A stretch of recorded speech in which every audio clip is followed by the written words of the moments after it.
Doctor Sreevarma ஆயுள் தரும் ஆயுர்வேதா அறுவை சிகிச்சை இல்லா குணம் ஆயுள் கால நிவாரணம்.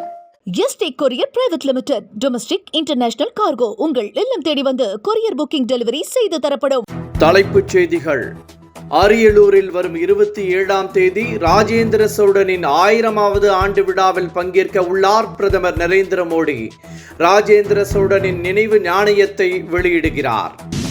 கருணாநிதியின் மூத்த மகன் மூக்க முத்து காலமானார். அவரது உடலுக்கு மலர் வளையம் வைத்து அஞ்சலி செலுத்தினார் முதலமைச்சர் மு.க. ஸ்டாலின்.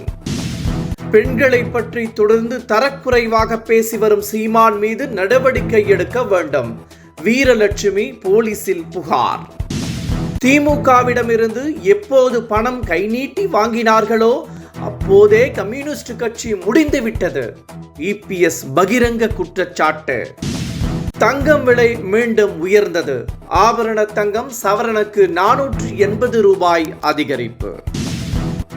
இனி விரிவான செய்திகள். அரியலூரில் வரும் 27ஆம் தேதி ராஜேந்திர சோழனின் நினைவு நாள் நாணயத்தை பிரதமர் நரேந்திர மோடி வெளியிடுகிறார். கங்கை கொண்ட சோழபுரத்தில் ராஜேந்திர சோழனின் பிறந்தநாள் விழா, கங்கை கொண்ட சோழபுரம் கோவிலின் 1000வது ஆண்டு விழா, தென்கிழக்கு ஆசிய நாடுகளின் மீது படையெடுத்துச் சென்ற 1000வது ஆண்டு விழா, நிறைவு விழா என மூன்றும் இணைந்து முப்பெரும் விழாவாக நடத்தப்படுகிறது. இளையராஜாவின் இன்னிசை நிகழ்ச்சி நடைபெற உள்ளது. மறைந்த முன்னாள் முதல்வர் கருணாநிதியின் மூத்த மகன் மூக்க முத்து உடல்நலக்குறைவால் காலமானார். அவருக்கு வயது 77. கருணாநிதி பத்மா தாயாருக்கு மகனாக பிறந்த மூக்க முத்து நடிகர், பாடகர் என வலம் வந்தார். பிள்ளையோ பிள்ளை, சமையல்காரன், பூக்காரி, அணையா விளக்கு உள்ளிட்ட திரைப்படங்களில் நடித்துள்ள மூக்க முத்து பாடல்கள் பாடி அசத்தியவர். சொந்தக்காரங்க எனக்கு ரொம்ப பேருங்க என்ற பாடல் மிகவும் பிரபலமாகும். சென்னை ஈஞ்சம்பாக்கத்தில் உள்ள மூக்க முத்துவின் வீட்டில் அவரது உடல் அஞ்சலிக்காக வைக்கப்பட்டுள்ளது. தனது மூத்த சகோதரர் மூக்க முத்துவின் மறைவு செய்தி கேட்டதும் ஈஞ்சம்பாக்கத்தில் உள்ள அவரது வீட்டிற்கு சென்ற முதலமைச்சர் மு.க. ஸ்டாலின் முத்துவின் உடலுக்கு மலர் வளையம் வைத்து கண்ணீர் மல்க அஞ்சலி செலுத்தினார். மதுரை தனியார் கல்லூரி பட்டமளிப்பு விழாவிற்கு சென்ற எம்பி கனிமொழி தனது நிகழ்ச்சிகளை ரத்து செய்துவிட்டு சென்னை திரும்பினார். மூக்க முத்துவின் உடலுக்கு திமுகவினர் மற்றும் முக்கிய பிரபலங்கள் அஞ்சலி செலுத்தி வருகின்றனர். பாஜகவை கழற்றி விட்டுவிட்டு தமிழக வெற்றி கழகத்தை கூட்டணியில் இணைக்க அதிமுக பகிரத முயற்சி எடுத்து வருவதாக காங்கிரஸ் மாநில தலைவர் செல்வ பெருந்தகை தெரிவித்துள்ளார். கூட்டணி ஆட்சி என்பதை பாஜக தொடர்ந்து வலியுறுத்தியுள்ளதால் அதிர்ச்சி அடைந்துள்ள இபிஎஸ் பாஜகவை விட்டுவிட்டு தாவேகாவை கூட்டணியில் இணைத்து புதிய கூட்டணியை உருவாக்க முயற்சி செய்து வருவதாகவும் செல்வ பெருந்தகை கூறினார். பெண்களை பற்றி தொடர்ந்து தரக்குறைவாக பேசி வரும் சீமான் மீது நடவடிக்கை எடுக்க வலியுறுத்தி சென்னை காவல்துறை ஆணையர் அலுவலகத்தில் வீரலட்சுமி புகார் அளித்துள்ளார்.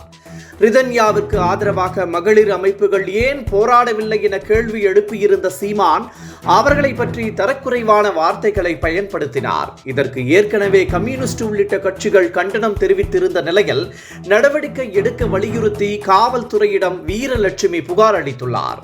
விஜயலட்சுமிக்கு ஆதரவாக பேசி வருவதால் தன்னையும் சீமான் தரக்குறைவாக விமர்சிப்பதாக வீரலட்சுமி கூறியுள்ளார். திமுகவிடம் எப்போது கம்யூனிஸ்ட் கட்சியினர் கை நீட்டி பணம் வாங்கினார்களோ அப்போதே அக்கட்சிகளின் கதை முடிந்துவிட்டது என இபிஎஸ் கடுமையாக விமர்சித்துள்ளார். நன்னிலத்தில் பேசிய இபிஎஸ் திமுகவிற்கு கம்யூனிஸ்டுகள் அடிமை சாசனம் எழுதி கொடுத்து விட்டதாகவும் சாடினார். ஒரு காலத்தில் மக்களுக்கு ஏதாவது பிரச்சனை என்றால் கொடியேந்தி போராட வந்த கம்யூனிஸ்டுகள் இன்று திமுகவிடம் அடிமைப்பட்டு கிடப்பதாகவும் இபிஎஸ் விமர்சித்தார். கம்யூனிஸ்ட் கட்சிகள் குறித்து விமர்சித்த இபிஎஸ்க்கு இந்திய கம்யூனிஸ்ட் கட்சியின் மாநில செயலாளர் முத்தரசன் கடும் கண்டனம் தெரிவித்துள்ளார். கம்யூனிஸ்டுகள் மக்களுக்காக போராடுபவர்கள் என்றும் அரசியல் கட்சிக்காக தங்களது கொள்கையை சமரசம் செய்யாதவர்கள் என்றும் முத்தரசன் கூறியுள்ளார். கம்யூனிஸ்டுகளை யாரும் அடிமைப்படுத்த முடியாது என்றும் விரக்தியின் உச்சகட்டத்தில் இருப்பதால் இபிஎஸ் இது போன்று பேசி வருவதாகவும் முத்தரசன் பதிலடி கொடுத்துள்ளார். அதிமுக பாஜக கூட்டணி அமைத்ததால் திமுக பயத்திலும் பதற்றத்திலும் உள்ளதாக முன்னாள் அமைச்சர் ராஜேந்திர பாலாஜி தெரிவித்துள்ளார். பாஜக கூட்டணியில் இருந்தபோது திமுகவிற்கு அது மதவாத கட்சியாக தெரியவில்லையா எனவும் அவர் கேள்வி எழுப்பியுள்ளார். 2026 சட்டமன்ற தேர்தலில் அதிமுக ஆளும் கட்சியாகவும் பாஜக எதிர்க்கட்சியாகவும் அமரும் என்றும் முன்னாள் அமைச்சர் ராஜேந்திர பாலாஜி நம்பிக்கை தெரிவித்தார். தமிழக வெற்றிக் கழகத்தின் ஐடி விங் பொறுப்பாளர்களை நியமித்து நடிகர் விஜய் உத்தரவு பிறப்பித்துள்ளார். ஒவ்வொரு மாவட்டத்திற்கும் ஒரு செயலாளர், ஒருங்கிணைப்பாளர், 10 இணை ஒருங்கிணைப்பாளர் கொண்ட குழு அமைக்கப்பட்டுள்ளது. சென்னை மண்டலத்தில் சிவா, தணிகாச்சலம் உள்ளிட்டோர் இடம்பெற்றுள்ளனர். சோசியல் மீடியாவில் தீவிரமாக இந்த குழு களமிறங்க உள்ளதாக தாவேகா வட்டாரங்கள் தெரிவிக்கின்றன. தங்கம் விலை மீண்டும் கடுமையாக உயர்ந்துள்ளது. 4வது நாளாக விலை அதிகரித்துள்ளது. சென்னையில் ஆபரண தங்கம் ஒரு சவரன் 480 ரூபாய் உயர்ந்து 73,350 ரூபாய்க்கு விற்கப்படுகிறது. 1 கிராம் 9,170 ரூபாய்க்கு விற்கப்படுகிறது. வெள்ளியின் விலை கிராமிற்கு 1 ரூபாய் உயர்ந்து 126 ரூபாய்க்கு விற்பனை செய்யப்படுகிறது. இத்துடன் இந்த செய்திகள் நிறைவடைகின்றன.